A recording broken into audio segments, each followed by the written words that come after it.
3% 감소할 예정이라고 하는데요. 일본 관광청에서도 지난 8월 21일 2019년 한국인 관광객이 작년보다 20만 명 감소하였다고 발표하여 일본의 일부 관광지에서는 얼른 화해하지 않으면 폐업을 해야 한다 라며 비명을 지르고 있습니다. 일본의 미디어인 IT 미디어 비즈니스에서는 일본의 관광은 한국에 크게 의존하지 않는다고 주장하는 사람도 있지만 사실 한국인 관광객이 없으면 아예 장사가 불가능한 지역도 있다. 큐슈 지방이 대체적으로 그런 상황인데 2018년 7월 13일 작성된 후쿠오카 현 관광의 현황과 과제에 따르면 후쿠오카를 찾은 외국인 관광객 가운데 한국인 관광객은 52%로 절대적인 과반수이며 중국인 관광객은 6%에 불과하다. 이러한 현황을 볼 때 일본의 일부 지방은 한국인에게 관광 식민지가 된 상태인데 지금의 위기를 다른 국가 관광객을 증가시킬 수 있는 기회로 바꿔야 한다 라고 주장하고 있습니다. 글쎄요, 잘해보세요. 다음 소식입니다. 지난 11일 아베 신조 일본 총리는 대규모 개각을 단행했습니다. 여태까지 아베와 함께 내각을 이끌어온 아소다로, 스가 요시히데 등을 포함하여 대다수가 개헌을 찬성하고 한국에 강경적 입장을 취하는 인물들로 채택되었는데요. 개각 명단에 있는 20명 가운데 무려 15명이 일본의 구구단체인 일본회의 소속이라고 합니다.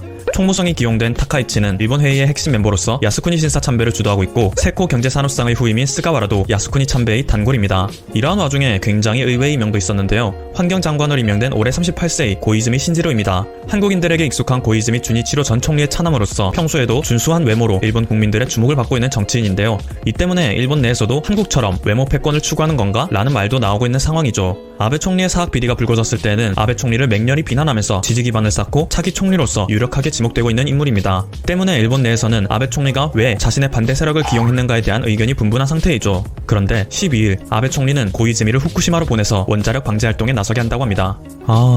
정적을 제거하는 거였나? 아무튼 이렇게 일본의 한국에 대한 강경 노선이 더 심화될 것으로 전망되는 가운데 한국도 국제사회 속에서 일본에 대한 본격적인 반격을 시작했습니다. WTO와 IOC를 통해서 일본을 동시에 공격한 건데요. 지난 11일 산업통상자원부의 유명희 통상교섭본부장은 일본 정부가 지난 7월 발동한 반도체 주요 소재 수출 규제 조치가 부당하다는 사실을 WTO에 제소한다고 발표했습니다. 한국의 입장과 근거를 담은 서한을 WTO의 본부가 있는 스위스 제네바에 발송하였는데요. 스위스에서 이것을 수령하는 순간부터 WTO 분쟁이 공식적으로 시작되는 거죠. 제소된 일본은 서한을 접수한 순간부터 10일 이내에 답변해야 하며 한일 양국은 그로부터 30일 이내에 협의를 시작해야 합니다.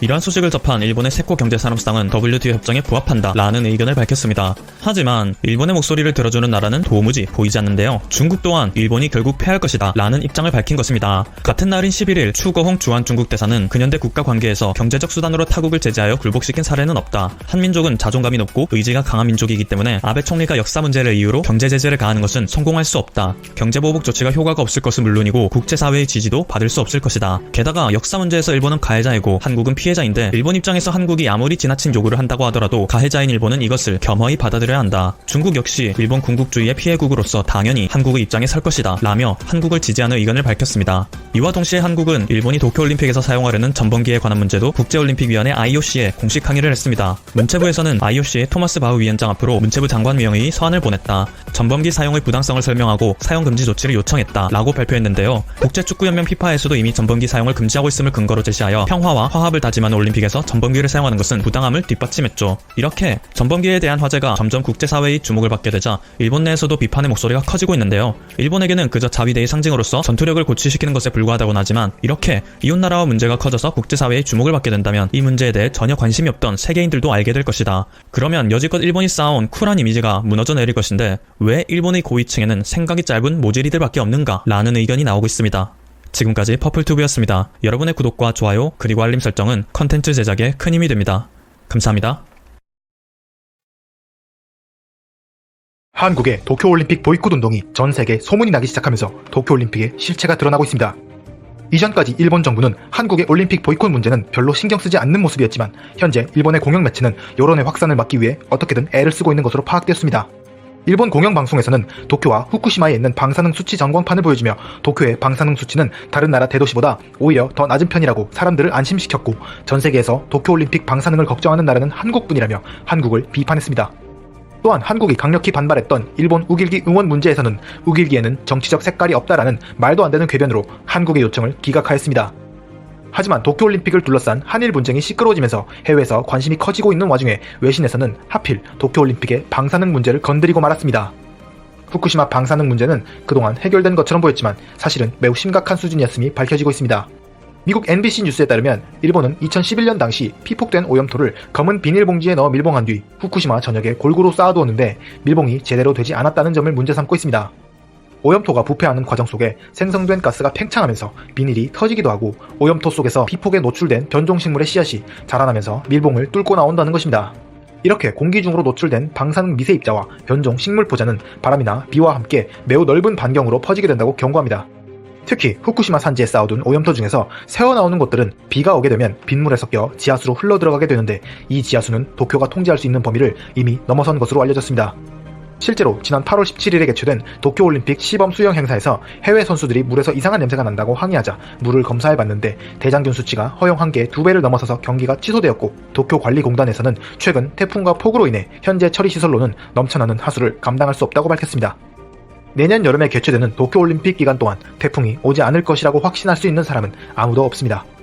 밀봉이 풀린 오염토에 사람들이 그대로 노출될 가능성이 있음은 물론이고 그동안 오염토 옆에서 재배된 작물들을 관광객과 선수들에게 제공하겠다는 것입니다. 도쿄올림픽의 안정성 문제가 전 세계로 확산됨에 따라 이제는 국제올림픽위원회까지도 상황을 예의주시하고 있습니다. 많은 대한민국 국민들은 도쿄올림픽의 부당한 부분과 잠재적 위험성을 전 세계에 알리는 무거운 역할을 맡고 있습니다. 이상 트렌드튜브였습니다. 하려고 계획을 하고 있죠. 그런데 일본이 만약 센카쿠 열도에서 이런 식으로 군사적 충돌로까지 넘어갈 수 있는 행동을 취하게 된다면 중국과 일본의 관계는 다시 틀어지게 됩니다. 특히 현재 일본 내부에서는 언론 통제를 어떻게 하고 있냐면 일본 국민들은 이미 한국과 러시아를 일본이 등지고 있다는 것은 알고 있습니다. 하지만 중국과는 사이가 좋아지고 있다고 일본은 언론 플레이를 하고 있어요. 왜냐하면 지금 아베가 동북아시아 붙어있는 강대국 3나라 중에 2나라를 이미 등졌기 때문에 중국까지 등지게 되면 아베의 국제외교 관계에 대해 비판이 일게 되거든요. 또한 일본도 중국으로부터 먹고 사는 게 많기 때문에 중국과 굳이 일본이 등져서 좋을 것은 없습니다. 그리고 제가 내일 좀 소개해드릴 내용이기도 합니다만 미국이 INF 탈퇴에 이어서 뉴스타트도 파기하려고 하고 있습니다. 이제 세계 안보가 도대체 어떤 방식으로 흘러갈지는 모르겠지만 짧게 이 부분을 살짝 이야기를 해보면 아마도 일본은 전쟁을 일으킬 수 없는 나라이기 때문에 그리고 과거에 전범국이라는 꼬리를 절대 떼어낼 수 없기 때문에 제목처럼 현재 미국의 저런 행동으로 인해 미국의 중장거리 미사일이 일본에 배치될 확률이 개인적으로 높다고 정말 판단이 됩니다. 우선 일본은 전쟁을 일으킬 수 없다고 말씀드렸습니다. 또한 우리나라와 전혀 사정이 다르게 자의적으로 미사일 배치가 사실상 되질 않습니다. 공격형 미사일이죠.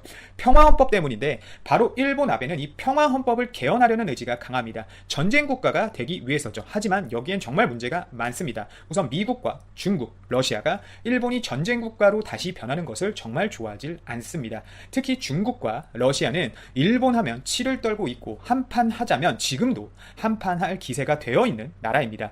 중일 전쟁, 러일 전쟁 등의 역사를 겪기도 했고 현재 또 영토 문제, 쿠릴 열도와 센카쿠 열도죠. 그리고 과거사 문제 등 많은 것이 얽혀있기 때문인데 앞서 말씀드린 일본은 자의적 미사일 배치가 사실상 불가하다는 점, 그리고 미국 또한 일본이 전범국인 것을 항상 예의주시하고 있고 평화헌법 개정을 쉽게 놔두지는 그냥 않을 거라는 점, 거기에 중국과 러시아의 지속적인 동아시아 태평양 군사력 확장으로 인한 미국의 위치가 점점 줄어들고 있을 때 이왕 이렇게 된 거 너희 일본은 전쟁 국가 만들지 말고 우리 발 밑에 두기 위해 우리가 먼저 치고 들어가자 라고 미국이 판단을 충분히 할 수 있습니다. 대놓고 야 일본 너희 어차피 미사일 배치도 니네 맘대로 못하잖아. 그리고 너희 전범국이었던 과거가 있기 때문에 우리는 항상 너희 일본을 예의주시하고 있어. 하지만 이렇게 하자. 너희 지금 중국과 러시아 때문에 걱정되지? 영토 문제도 지금 많잖아. 이왕 이렇게 된 거 너희 전범국이고 미사일 배치도 못하니까 우리 미국이 보호해줄게. 미사일 놔줄게. 너희 지금 지소미아도 종료된 상태에서 정보를 빠르게 얻을 수도 없고 믿을 건 우리밖에 없잖아. 지금 한국이 중국과 편 먹으려고 하고 있고 중국이 지금 한국한테 지소미아 협정 종료한 것 잘하고 있다고 칭찬하고 있잖아 라고 치고 들어갈 수 있다는 거죠. 특히 러시아와 미국의 관계가 현재 예상을 벗어날 정도로 관계가 좋지 않습니다. 러시아 푸틴도 성격이 강한 상황인데 미국 트럼프까지 사업가 기지를 바탕으로 주변 강대국을 경제나 군사적으로 도발하는 상황이 많기 때문에 앞으로 더 안 좋아질 것 같다는 생각이 들어요. 사실 이 관계라는 게 한 명이 너무 세면 또 한 명이 좀 받아주고 그 받아준 걸 바탕으로 협상으로 내세워서 또 성격이 강한 쪽이 한 번 또 양보하고 요런 방향으로 가는 게 제일 이상적이거든요. 근데 지금 둘 다 너무 셉니다. 여하튼 미사일 배치 문제에 있어서 일본 입장에서는 미국에게 지금 내밀 수 있는 카드가 많이 없습니다. 그리고 지금 제가 말씀드린 대로 미사일 배치가 일본에게 된다고 한번 생각을 해보세요. 아마 정말 엄청난 경제 보복을 일본은 당할 겁니다. 물론 우리나라도 사드 문제 때문에 중국 때문에 정말 힘들었습니다. 우리나라 기업들이 중국에서 엄청나게 철수하고 특히 사드 문제 이후 삼성전자 같은 경우는 스마트폰 점유율이 두 자릿수에서 0%까지 떨어지는 등 정말 제대로 된 경제 보복을 당했죠. 아마 미국 미사일 배치에 센카쿠 열도 문제까지 더 강해진 상황에, 그리고 지금 미국으로부터 중국이 관세 보복을 크게 당하고 있죠. 일본은 이렇게 되면 정말 중국에게 우리나라 사드와는 비교도 안 될 정도로 강력한 경제 보복을 당할 확률이 높습니다. 여하튼 중국이 한번 마음 먹고 일본을 제목처럼 탈탈 털었으면 좋겠습니다.